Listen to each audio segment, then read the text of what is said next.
بہت اہم، یعنی حدیث قدسی میں سے ایک میں پروردگار کا یہ ارشاد بھی ہے کہ سارا سال میرا بندہ دعا کرنے کے بعد یہ انتظار کرتا ہے کہ میں اس کی حاجت پوری کروں، اور یہ رمضان کی کچھ راتیں میں انتظار کرتا ہوں کہ ہے کوئی مجھ سے مانگنے والا جو مجھ سے مانگے، میں اس وقت ہر دعا کرنے والے کی ہر دعا قبول کروں گا۔ ان میں سے ایک افطار کا موقع کہ جب روزے کے افطار کا وقت آتا، یہ ایسا وقت ہے کہ بندہ مومن اس وقت کھجور اپنے پیٹ میں لے جانے سے پہلے جو دعا مانگے گا اللہ اس کی دعا کو فوراً قبول کرے گا، یہ اللہ کا وعدہ۔ خانہ کعبہ پہ پہلی نگاہ پڑتے ہی آپ کی دعا قبول، اور افطار کے موقع پہ کھجور یعنی پورے دن کے فاقے کے بعد پہلی غذا اپنے پیٹ میں لے جانے سے پہلے جو دعا مانگیں گے، دونوں کے لیے سیم حدیث ہے، سیم ورڈنگ ہے، اور راویوں کے اعتبار سے روزے والی حدیث زیادہ معتبر۔ تو اب یہ تو رمضان کے وہ مختلف چانسز جس کے لیے یہاں بھی ایک حدیث آ گئی کہ کبھی ایسا ہوتا، ایک حدیث کہ اللہ تمہارے ہر پرابلم کو سالو کرنے کو تیار، لیکن جو اللہ نے اس کا طریقہ رکھا ہے، جو اس کا ٹائم رکھا ہے، وہ تم نے مس کر دیا، اور سارا سال اب تم روگے۔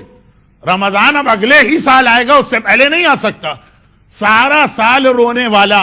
کاش جب قبولیت دعا کے موقع تھے اس وقت اگر 2 منٹ لگا دیتا تو یہ 2 منٹ کی زحمت اسے 365 دنوں کی زحمت سے بچا سکتی ہے۔ یہ پورے رمضان کے لیے بھی حدیث، ہر افطار کے لیے بھی ہے، ہر شب جمعہ کے لیے بھی ہے، اور شب قدر کے لیے بھی ہے، اور آج کی رات کے لیے بھی۔ چونکہ آج کی رات کو ہمارے یہاں دعاؤں کی کتابوں میں الگ سے ہائی لائٹ کر کے نہیں لکھا گیا، اس اعتبار سے میں نے چاہا کہ تھوڑا سا آپ کو یاد دلا دوں اور پھر میں اپنے عنوان پہ آ جاؤں۔ اور اسی رات کی اہمیت قرآن کریم نے، یہ رات سے مطلب آج کی رات اور آنے والا دن ملا کے، یعنی 17 رمضان، اسی دن اور رات کی اہمیت قرآن کریم نے 2 مقام پہ بتائی، ایک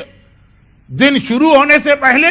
اور ایک دن ختم ہوتے وقت، ایک رات کے وقت اور ایک کل دن کے اختتام پر۔ 2 لفظ آئے ہیں قرآن، جن میں سے ایک سورہ انفال کی آیت اور دوسری اس سورہ روم کی آیت، جو بعض مراجع کے مقلد کل سے تلاوت کریں گے، شب قدر کی 3 راتیں، اور بعض مراجع کے مقلد جسے پرسوں تلاوت کریں گے، سورہ روم۔ سورہ روم کی آیت کا ترجمہ پہلے سن لیں۔ قرآن کہہ رہا ہے کہ اور وہ دن کو یاد کرو جس دن سارے مومنین خوشی منا رہے تھے اور عید سیلیبریٹ کر رہے تھے۔ یفرح المومنون، فرحت میں تھے، خوشی میں تھے، سیلیبریشن تھا صاحبان ایمان پر، بنصر اللہ، کیونکہ اللہ کی مدد آ گئی تھی، اللہ کی مدد۔ واللہ ینصر من یشاء، اور اللہ جس کی چاہتا ہے مدد کرتا ہے۔ قرآن کریم نے یہ جو ایک لفظ استعمال کیا، اور یہاں رک کر ایک جملہ اور میں کہہ دوں، رسول خدا کی 63 ایئرز کی زندگی میں اور رسالت کے 23 ایئرز میں کوئی ایسا موقع نہیں ہے جس کے لیے یہ لفظ قرآن لایا ہو کہ آج مومنوں نے خوشی منائی۔ پیغمبر کی زندگی میں صرف ایک دن ایسا تھا، 17 رمضان، تقریباً سن سیٹ کا وقت، غروب آفتاب کا، جب قرآن کہہ رہا کہ آج سارے صاحبان ایمان خوشی منا رہے تھے کیونکہ اللہ نے ان کی مدد کی تھی، اور وہ تھی جب یہ لوگ بدر کے میدان سے وکٹوریس یا فاتح بن کے واپس آ رہے تھے۔ آج کی رات وہ رات تھی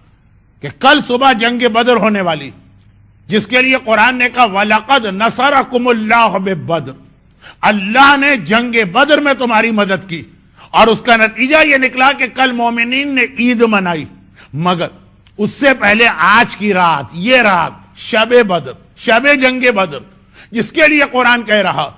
کہ یاد کرو وہ وقت استغیثون ربکم، آج کی رات تم اپنے پروردگار کی بارگاہ میں گڑ گڑا کے دعا مانگ رہے تھے، استغاثہ کر رہے تھے، آج تمہیں اللہ کی نصرت و مدد چاہیے تھی، اور اچھا آیت پوری کر لوں، فاستجاب لکم، تو اللہ نے آج کی رات تمہارے اس استغاثے کو قبول کیا اور تمہاری دعا کو قبول کیا۔ اور بدر کی رات جو تھی، یہ وہ دعا تھی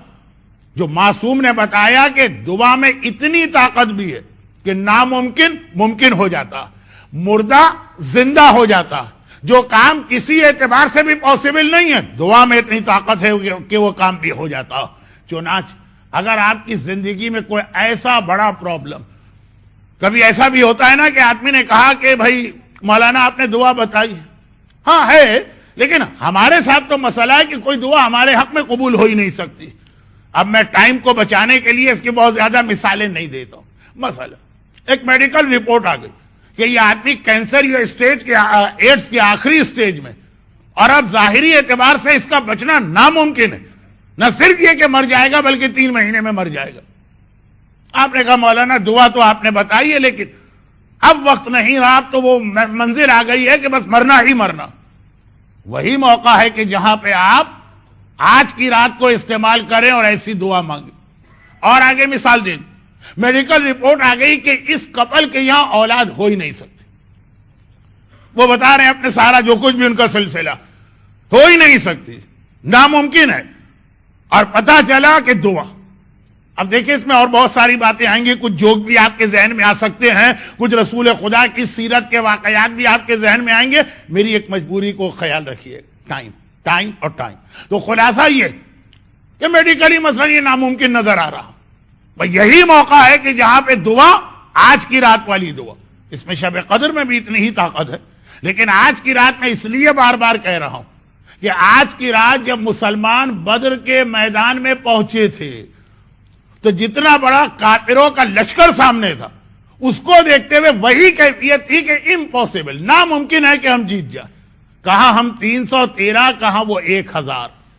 کہاں یہاں صرف 2 آدمیوں کے پاس گھوڑے ہیں، وہاں 100 آدمیوں کے پاس گھوڑے.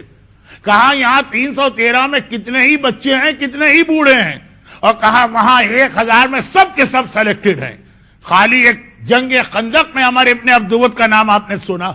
بدر کی لڑائی میں پتہ نہیں ایسے کتنے عمر ابن عبدود کو وہ لوگ لے کے آئے ہوئے. کوئی مقابلہ ہی نہیں تھا، کوئی میچنگ ہی نہیں تھی.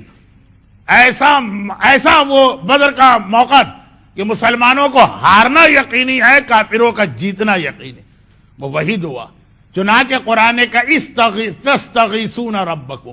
یہ لفظ نہ جنگ احد میں آیا ہے، نہ جنگ خندق میں آیا ہے، نہ جنگ خیبر میں آیا ہے، نہ جنگ حنین میں آیا. جس طرح سے آج کی رات مسلمان اس لیے گڑ گڑا کے رو رہے کہ یقینی طور پہ شکست تھی کل،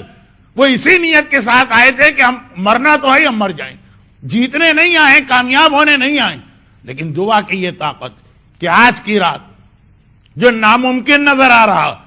within 24 hours جب کل کی رات آئی تو قرآن نے خود رپورٹ کیا یومئذ یفرح المومنون. اب دیکھو صاحبان ایمان کے چہرے پہ کتنی خوشی نظر آ رہی، صاحبان ایمان کتنے مسرور ہیں، صاحبان ایمان کتنے فرحت کی عالم میں ہیں. ناممکن کام ممکن ہو گیا. یہ آج کی رات کی دعا کی طاقت. اور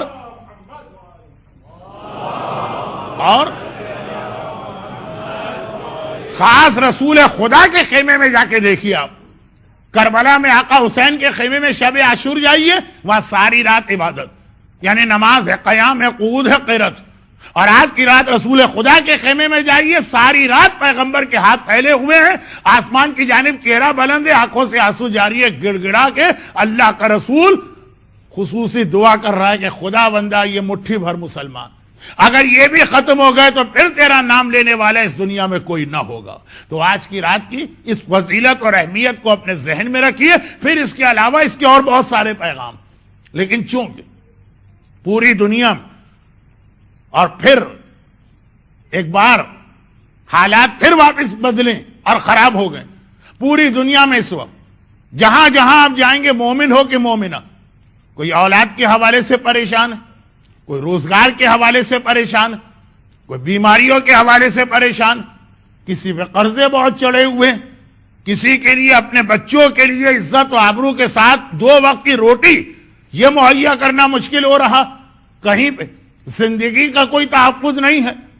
کہیں غرض یہ کہ کوئی ایسا علاقہ نہیں ملا. میں بہت احتیاط کے ساتھ، کیونکہ میں خود ڈرتا ہوں کہ اگر تفصیل میں چلا گیا تو پھر ایک مرتبہ آپ کو کمپلین ہوگی کہ مولانا نے لمبی تقریر کر دی. بہت احتیاط کے ساتھ کہ حتیٰ یہ کہ دنیا کے وہ علاقے جہاں آج سے چند سال پہلے جانا مومن سمجھتا تھا کہ اس نے گویا سب سے بڑی کامیابی حاصل کر لی، یہاں پہ ہم پہنچ گئے. اب ہمیں کسی قسم کا کوئی مسئلہ نہیں، وہاں کی حالت بھی اس وقت ایسی ہے کہ آپ حضرات مجھ سے بہتر اخبارات اور ٹیلی ویژن ای میل میڈیا سے قریب، تو کوئی علاقہ ایسا نہیں جہاں صاحبان ایمان پریشانیوں میں مبتلا نہ ہو۔ پھر یہ موقع ضائع کرنے والے نہیں، چاہے وہ رمضان کا ہر روزہ ہو، چاہے وہ شب قدر کے اعمال ہو، اور چاہے خاص طور پر آج کی رات۔ آج کی رات پہ بار بار میں اس لیے زور دے رہا ہوں کہ باقی ساری دعاؤں کے موقع مومن کو یاد نہیں ہے تو امام باڑے والے اناؤنسمنٹ کر کے یاد دلا دیتے ہیں، مگر یہ رات بہت زیادہ نظر انداز کی جاتی۔ اور اسی میں ایک جملہ میں کہہ کے اپنے کل والے موضوع کو ذرا سا کنٹینیو کروں، اور وہ یہ، اور یہی وہ رات جس کے اختتام پر وہ جنگ بدر ہوئی، جسے شاید ہم اور آپ بھی بھول کے بیٹھے۔ اہل بیت کے دشمنوں نے جنگ بدر کو کبھی نہیں بھلایا، چنانچہ دعائے ندبہ کا بھی یہ جملہ ہے، احقاد البدریہ، اے آقا حسین۔ بلکہ ایک طرح سے دعائے ندبہ میں تو تمام ائمہ طاہرین پہ ہونے والے مظالم کا تذکرہ، کہ کینہ اور انتقام لیا گیا کربلا میں بدر کا، چاہے وہ زیارت عاشورہ کا جملہ احقاد البدریہ، اور چاہے وہ دربار شام میں یزید کا خود اپنی زبان سے اقرار کہ آج میں نے اپنے بدر و احد کے بزرگوں کا انتقام لے لیا۔ یہ دشمنی اہل بیت کا سلسلہ جو ہمیں اتنا طاقتور نظر آیا کربلا میں،